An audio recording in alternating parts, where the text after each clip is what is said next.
This is Pet Life Radio. Let's talk pets.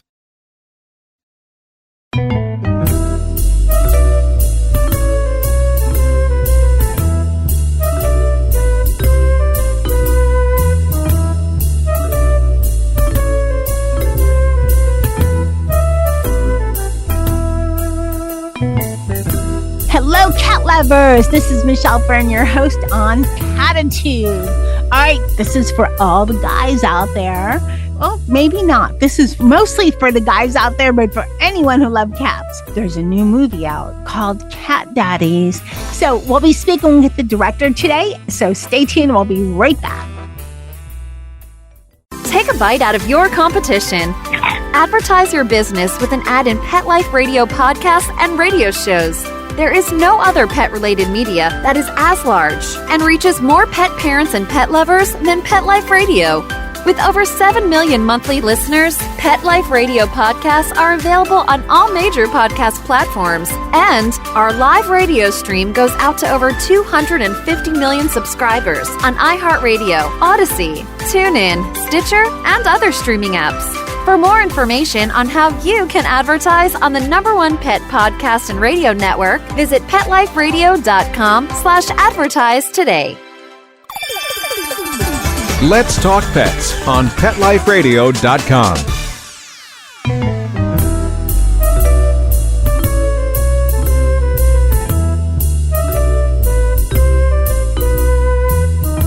Welcome back, everyone. I would like to welcome Mye Hoang. She is the director of CAT DADDIES. Welcome. Thanks, Michelle. I love this movie. I was lucky enough to be able to see it before the show. And wow, it was done so well, so touching. I loved how you organized it. But let's talk first. Why a movie about cat daddies? Oh, well, it probably comes back to where my husband, when we were dating, he was not really a cat guy at all. And then I had cats and he was like, okay, that's fine. But then one day a cat found him, a hungry cat just showed up on his doorstep and he was just like, well, I don't know what to do. And I said, well, you could just give it some food. And he did. And the cat just kept coming back and they just really bonded. I was not expecting that. You would not have pinned him as a cat guy, but something special happened when he met this particular cat. And then it's just been, I've just seen the transformation of him ever since then. And it just goes to show that I think you just don't know what you don't know. And I think there's a lot of men out there who maybe could love a cat and they just don't know because they've never tried or they didn't meet the right cat. And it just got me thinking about how much I love seeing men who hold their cats. Just seeing that kind of vulnerability, that gentleness is really touching to me. So I just kept thinking about this as a movie because, I am a filmmaker. I'm also a cinephile, which means I prefer watching movies on the big screen. I like the cat video as much as anyone else, but I can only watch so much on my little phone or on my computer. And I really like going to the movies. So I just thought that there's books about this, about cat dads. There's merchandise about cat guys, and there hasn't really been a movie about this. So I just wanted to make something that I wanted to see myself. Like this is something I would watch. And I just hope that it encourages more people, men and women, to be more open to adopting cats. I think that we don't see them a lot in the media because cats are a little bit hard to train. And so I think in the media, they kind of get a bad rap. I mean, I think that people don't understand how loyal they actually are and how much they actually love their human because we just don't see it. We don't see people walking their cats outside. We just don't run into this. We don't see it on TV and in the movies. So you wouldn't know unless you actually had a relationship with a cat to really know what they're like. So I hope this movie, and I know it already has, a lot of people have told me that this has opened their minds, that they misunderstood cats until they saw this movie.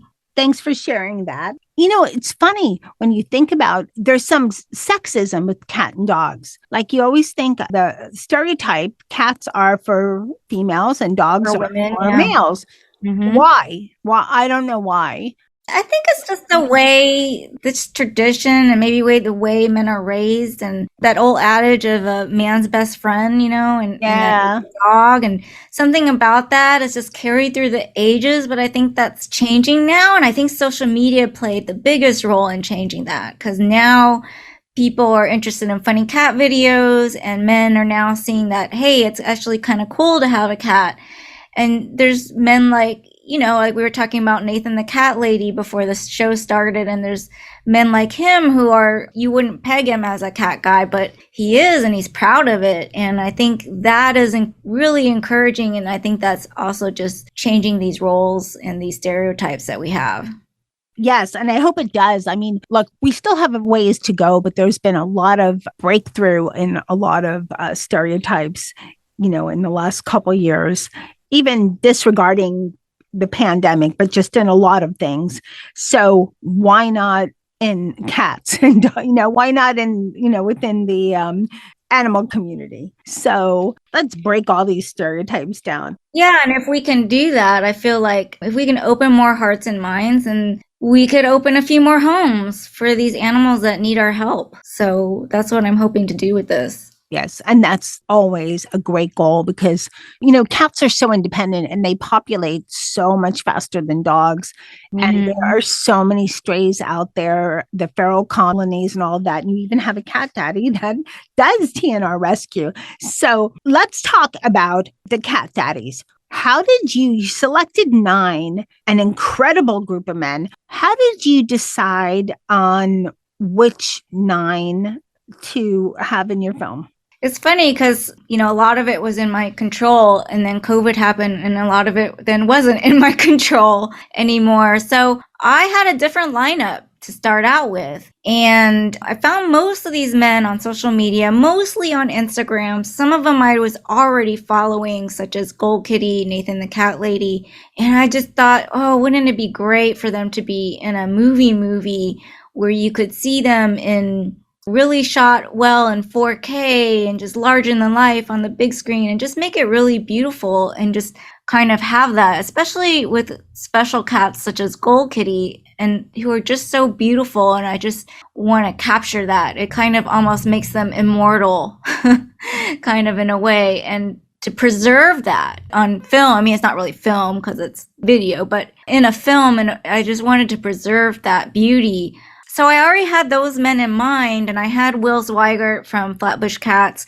Very early on, I knew that, he's such a great speaker. He's just an incredible mind, and I just knew that I had to have him involved somehow.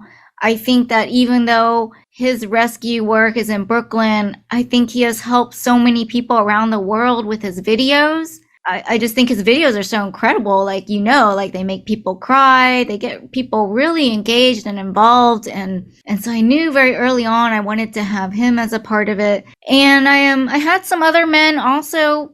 And then David, the man who was living on the streets of New York with his cat, that was the one that was not on social media. And he had a lady that was helping him. And she, out of the blue, asked if he could be part of the movie, or if we would like to meet him, because he just sounds perfect for the movie. And I was already cast up, and I thought, well, and also I was like, I don't know how this is going to fit in tonally with the movie, because I was trying to make something very light and fluffy. I don't know how this is going to work. But then as soon as I met him, it just was clear he's the epitome of a cat dad, because he's sacrificing so much for his little fur baby. I mean, it's just, he just treats that cat like his child, and they have a really special bond, incredible strong bond that I had to capture in the film.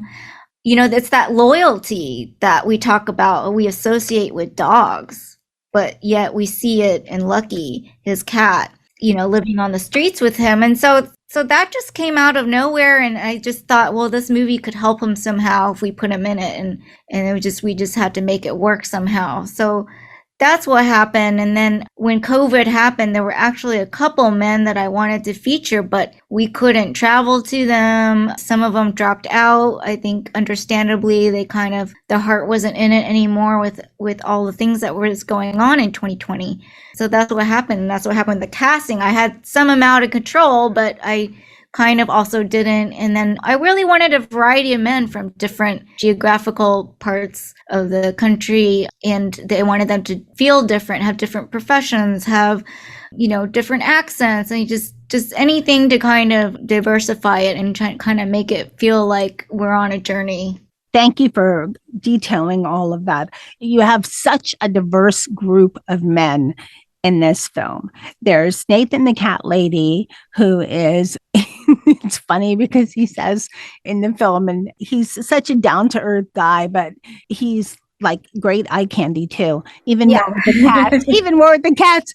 And he said, I don't like to put the hashtag, hot guy with cats, but I feel like a tool, but sometimes I'll put it. He's so down to earth and funny. I mean, then you have someone, Jeff, the software engineer, who backpacks with his cat, which that just takes, people's mindset. Oh my gosh, I can put a leash on my cat and I can take my cat out and do things that I would do with, a dog some of the time. And I'm going to skip over David for now, but I want to go back to him. I just want to list out all of the cat daddies separately. You have Jordan, the firefighter engineer, who said, we don't have to have dogs in our firehouse. We can have cats. And the trucker, Tora, the trucker cat, who has a wardrobe almost as big as mine, and with her cat daddy David, and then of course Will of Flashback Cats, who does so much for TNR. I like that he said, cats teach us patience, which that's something that I need to be taught by my cats on a regular basis. I'm getting better. And the stuntman Ryan, who is has the cat Toodles. Yeah, GoalKitty. His posing is amazing. He's the cat who poses like goalie. His cat daddy Peter, and then the police officer Chris Pez. And I loved that you did have David. David was a former construction worker, and he's featured in the beginning, but you go back to his story to, update people, because he does have an illness and he is living on the streets. He wasn't able to get homing right away. That's another thing I hope we work on more, in this country, to allow places, shelters, and for people to allow them to have their pets, available to them. But that was just such a touching story. And it's amazing what your pet can do for you, what your fur babe can do for you when you're going through struggles. And he rescued this kitten that was near death and named him Lucky. And I mean, David himself was not doing well the whole time, but he, managed to stay with his cat, eventually cat. And he had someone caretake the cat when he was in the hospital in and out. I only hope that he has a good future. Yeah, it's so ironic he named his cat Lucky, because he just literally is the unluckiest person I have ever met. Oh my gosh, he had 4 or 5 surgeries, and then he had cancer, then cancer came back. And do you have any more information on him? Yeah, I mean, not to be a spoiler, but he's still going. It's been 2 years. They don't even know why he's still going. He's actually in the hospital right now getting treatment for an infection, and we hope he's going to make it out okay. But he's been in and out of the hospital, and he's just sticking in there. And he says, that Lucky is his best medicine. And I think it's probably true that cat is helping keeping him alive, keeping him going. Yeah, that was just such a touching story. And I realized I forgot too, the police officer, Chris, with the cat Pez, and Chris actually was helping David. They're both, in New York City. And I guess Chris, the police officer, befriended David and helped him at times with Lucky. Chris is actually one of David's few male friends. And so they actually really bond, and they just love talking about their cats, and they really light up. And I wasn't expecting to include him as much as I did, but I wanted to include Chris because I think that one of the highlights of the movie is seeing these two cat dads together. Yeah.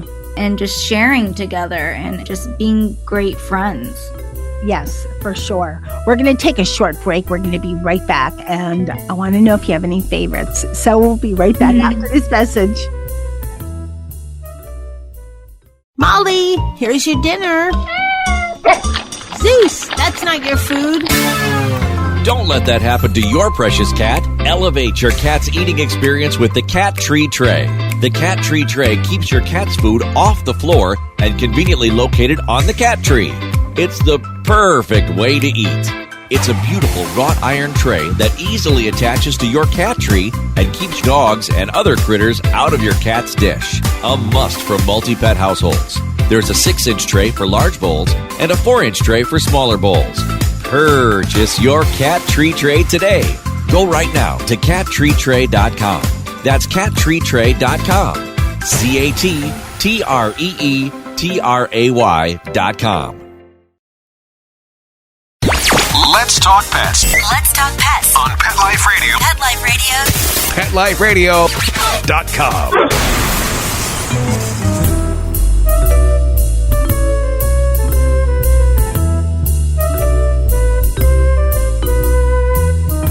Welcome back, everyone. We're talking with the director of Cat Daddies, Mye Hoang. And we had talked in the first segment about all the different cat daddies that you have.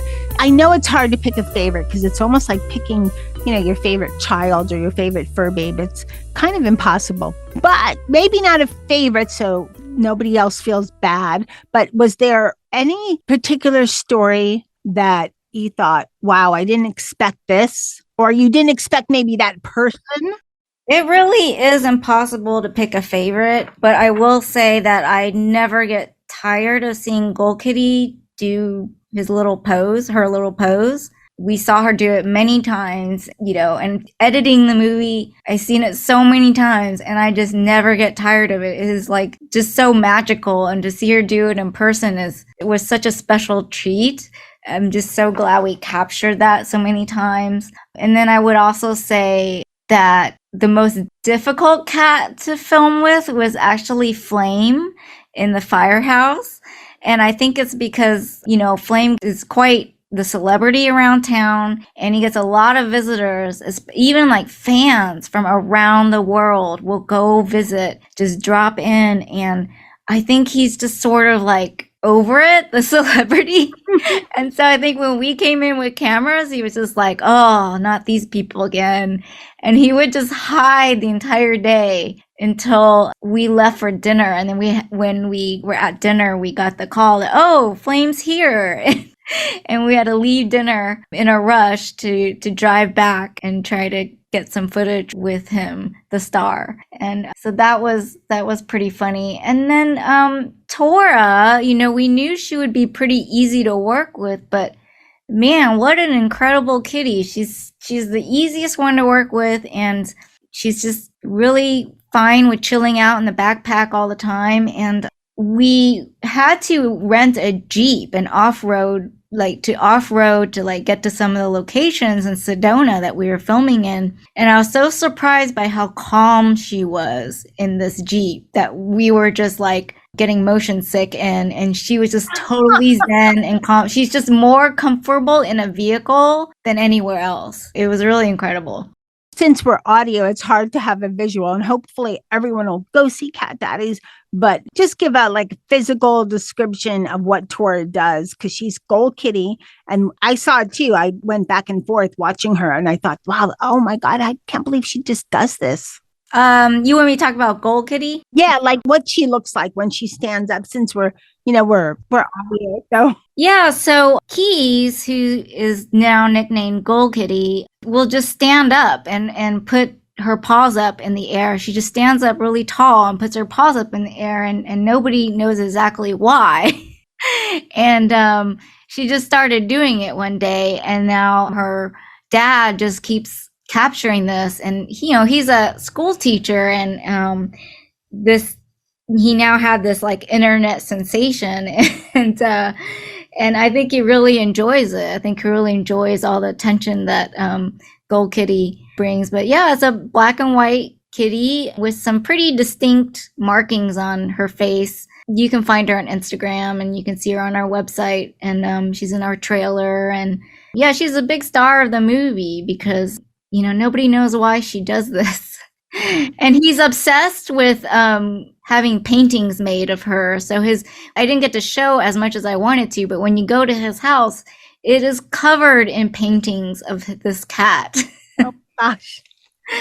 And did he name her GoalKitty because she looks like when she stands up with her paws up in the air, like she's, you know, making a goal? Yes, but one of the social media platforms, Imgur, actually is the one that named her just started calling her GoalKitty, and then it just stuck. You know, it looks like she's kind of cheering, like standing up and kind of cheering, like someone just made a goal or something like that. Or she kind of like looks like she's a goalie, like a soccer goalie. Yeah. So for a while, there were people making memes with her, like, you know, just taking photos. Yeah, like just inserting her into other photos, and it's pretty funny. But yeah, she's still, you know, she's 13 years old now, and she's still doing it. It's amazing. I'm not an expert with this, but from all the cat pictures I've seen and talked about, whatever, and been around, that's not an easy movement for cats. I mean, that's not a natural movement. And she just rises up in her hind legs with her paws, you know, up in the air. That's not a common movement. Yeah. And then it's just the frequency that she does it is really amazing. I don't know, but I feel like one of the lucky ones to witness that in person. Yes, you are. Tora has a lot of wardrobe. She just has a large wardrobe. Were you surprised about that? From her photos, in some ways I wasn't, but I was surprised at the sheer amount of it. I think she has maybe 150 different pieces of clothing. Oh my goodness. But what we really were surprised about was how organized her parents were with this wardrobe. Like everything's separated and categorized. Like, yeah, I mean, I envy that. I don't have that in my own closet, but they take her whole wardrobe on the road, and they have like little drawers and things, and everything's really well organized. That's what, impressed me. Yeah, that was mind-blowing. I was just like, oh my gosh. And everything's folded so neatly too. And she keeps a list of everything she's bought so she doesn't repeat. I mean, I guess at 150, you have to do something like that.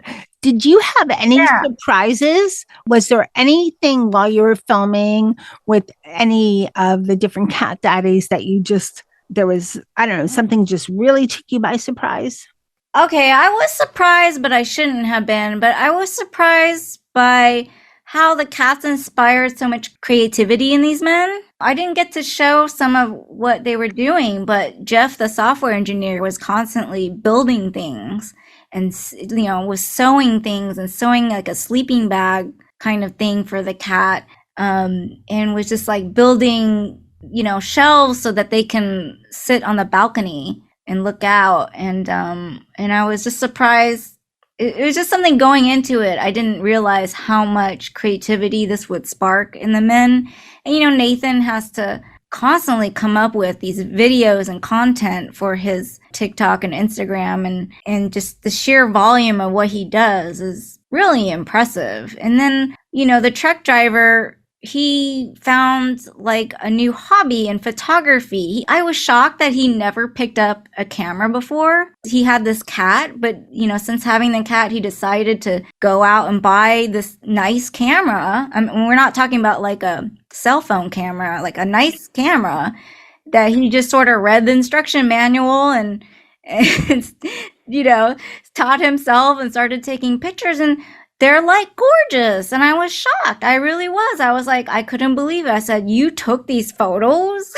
I literally thought it was someone else or his girlfriend, but he took quite a few of them. So yeah, I think like, so that was the creativity that these cats brought about was something that I wasn't expecting going into this project. I thought I was just exploring, you know, modern masculinity. I wasn't thinking about all this. Did you have any challenges while you were filming? I guess not the more obvious ones of, having to capture the cats in a certain way, but other challenges. Yes. I mean, of course, COVID was a huge challenge because we were actually supposed to finish filming in April 2020. And then we all know what happened in March. So we were just almost at the finish line. And then once that happened, like I said, we lost some people that we were supposed to film with. And the whole direction of the movie was changing. I mean, I had a vision and that vision was gone because either we lost those people or because David's story was taking a turn for the worse, which came out of nowhere. I mean, this is just me being very naive in the beginning because I thought that we knew he was very high on the wait list to get into a shelter. And so we thought that, by the time we're done, he's going to get shelter and then he'd be on his way, he'd be back on his feet. And obviously that didn't happen at all. And that was very naive of me. And so that was very, very challenging because here we are in a pandemic. He's very immunocompromised. How do we film with him safely? How do we get back to New York when they have all these restrictions? So a lot of the filming that you see in the middle of the movie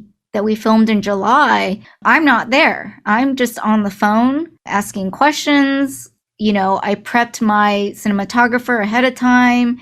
He happened to be on the East Coast anyway with family during that time. And so that worked out well because he could actually get some of the shots and follow up and interviews we needed, but I couldn't make it. And time again, I would book my travel. Me and my producer, we'd book our travel and then we would have to cancel like last minute. I mean, it just happened time and time again. It was just really, really stressful. And adding to that stress, I really wanted to finish this movie to help David. So we were so worried that entire year that we were going to lose him. And I just was so crushed. I mean, he'd become friends. He'd become like family to me at this point. And we kept having to ask ourselves, do we keep going even though this is risky? Or do we just stop and wait? Because at the time, we all thought maybe this would be a few months and then things would be back to normal. And thank goodness we decided to push through because, obviously if we had decided to wait it out, we'd still be waiting, right? Right. So David really pushed me to get this done because I just really needed people to see his situation and see if we could get help from anyone for him. And we are so lucky and blessed that he's still with us and he was able to see the movie. He saw the movie with an audience. We did a special fundraiser last year for Flatbush Cats and helped raise a lot of money for them and have David there. And we're hoping that we'll have him again October 14th when we open the film in New York City. We're bringing out 6 of the 9 cat dads are able to come out for that opening. And we really hope David to be there with us because he's just such a special soul and people love meeting him and they love his story. I'm so glad you were able to keep him in too, because, even though the focus was Cat Daddies, it brought this, kind of humanitarian vibe to it. And it also took a different look on something that was probably not even from the beginning, not your intention, but homelessness, which there's a big stereotype with that. So it took that thread as well, and I was also glad that you were able at the end to give, a little update on everyone. Yeah, I wasn't expecting that to be such a major thread, right, going into this. But then everything that we're experiencing in 2020, that whole thread just got bigger and bigger because it's not even just about homelessness, but just our housing affordability crisis. And that has a direct impact on pets and whether we can have them, whether we can afford to have them. And these days, people are having to pay pet rent. And it's not just David having the, problem with housing, but some of the other cat dads have this problem. Isn't it crazy? And they're crazy? And then it's a good point too. But when you said about affordable housing, because there was a point, I don't remember exactly when, And I'm grateful I don't have to rent, but I remember, I think it was right around when the pandemic was slowing a little bit, rents were going up like crazy, $900, $1,000, just crazy rent prices because they were keeping them low for a while and then it just ballooned up. There should be laws against that, federal laws against that. That's insane. Yeah, I think so it was really surprising that we're sort of going in that direction, but with all the cat dads, like this kept coming up because all Jeff wanted was to have enough space to have his cats. And that's all he wanted, and he's a professional, right? And he still can't afford to have that. So yeah, it's just a huge challenge that we have, very unique here in America. And what does that have to do with cats? Like, well, I don't know, but we definitely have a homeless cat problem. And if people can't afford to have them, then this is just going to get bigger and bigger. And then we had, all the wildfires that we've been having and all these other things that turn up in the movie. I mean, it's just, it was just one of those years where it presented itself into the film and I just couldn't really look away. And I'm glad you didn't because it showed it wasn't just, let's just talk about cat daddies. It was cat daddies and this is real life. This is the world we live in. These are the challenges we face. And even though the subject obviously was cat daddies, but these are the challenges. And it's challenges, more than cat daddies face. But I think it added a lot to the movie, even though I'm sure you're thinking or thought while you were going through this, why in the heck can I get a break? Why is this? There's one, challenge after another. But you put together such a beautiful film. You should be so proud of it. Oh, thank you. I have to say I was really worried for a while that year. I really thought that we would not finish a movie. So thank you for saying that. And I am glad it turned out the way that it did because it puts a different spin on it. And I think I appreciate these guys in a different way now. Like I really see them as heroes because of their compassion, their leadership. I mean, many of them in the film are trying to find solutions and get things done. Not just the one TNR guy, but everybody is trying to figure this out. Everybody's doing something.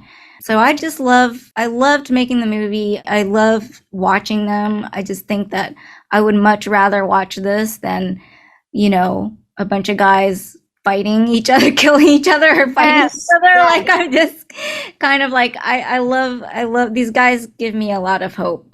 So, is there going to be a Cat Daddies 2? I've been asked that a lot. I'm happy to do it if somebody will let me. But this has been a labor of love. Just something I scrapped together. Literally, I crowdfunded. I raised money from friends, and this is my baby, and it's hard to kind of do that all over again. So, with the right support, I could do that, or I could do something else, but I definitely enjoy it so much.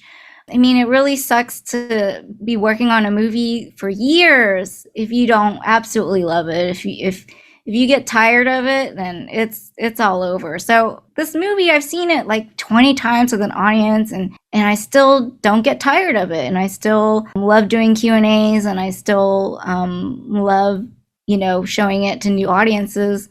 So, if I can keep doing that, then I'm all for it. But like I said, like this is really, I really scrapped this together, and a lot of people helped me, and that's no small feat. So no, it isn't. So I'm grateful, and I'm very glad that you were able to finish it, and also very happy to have you on Cattitude. Where can people? I know that you said the film is opening October 14th. And yes. Where can people find out more about the film, find out if it's going to be shown in their area? And if it's not shown in their area, how can they watch it? So everything is on our website. It's very easy, catdaddiesmovie.com. We're also on all social media. The handle is at Cat Daddies Movie, so you can follow us. You can see where it's going. Right now, We're having that really big opening on October 14th in New York City at the Village East by Angelica Theater. And then we have LA the week after, as well as Dallas and San Diego. And then October 28th, we have San Francisco. And then we'll have more cities popping up. All of that will be updated on the website. I have a few more film festival screenings. And then we're actually also taking it overseas. So we're taking it to the UK, Australia, New Zealand, Canada. So all of that information will be on the website. Right now, I'm keeping it in person. Probably by next year, they can find it to rent or, find it online. But for now, I really made this for the big screen. I want people to see these cats larger than life. We shot in 4K, widescreen, Dolby 5.1, all the works. And it is a different experience in the theater. So I hope people come. We're going to be doing live Q&As with myself and some of the cat dads in many of these cities. And we're handing out really fun giveaways. It's going to be a fun event for people of all ages. So you can bring your mom, your kids, grandparents. I think everybody can enjoy it. So yeah, I hope people come out because that's the experience I made it for. And it truly is different. You hear people laugh and cry and just everybody comes out having an experience. And we haven't had too many of those in the past couple of years. So no. I really hope to see more faces. I hope you get a great turnout. And I'm so glad it's going to be global, Yeah. So congrats to you. Thank you so much for your support, Michelle. I'm so glad to hear positive things from other cat lovers like myself. This is who I made it for. So it's been wonderful. It's really been a happy journey for me. It's been tough, but it's been a really happy journey. And I really appreciate all the supporters out there. I know that you're probably on the road a lot, but do you have any cats right now? Yes, I actually had 4, and then I have 2 foster kittens that may become permanent. So that would be 6 cats. Club. You can't have. It's funny because in the first segment, right in the beginning, Nathan, he has 1 and 2, and he goes, what's 3? What's 6? Once you have 3 or 4, you add a couple more. No problem. Yeah, that really is true. In my case, most of my cats don't like each other. I have a couple of those too. Yeah, so it makes it a pretty fun house. Surely does. I wish you so much success and thank you again for coming on Cattitude. Oh, thank you so much. Okay, if you're a cat lover, you've got to see this movie. And if you're fortunate enough to live in one of the cities in which they're showing Cat Daddies, please go out and support it and check it out. This is a fabulous movie.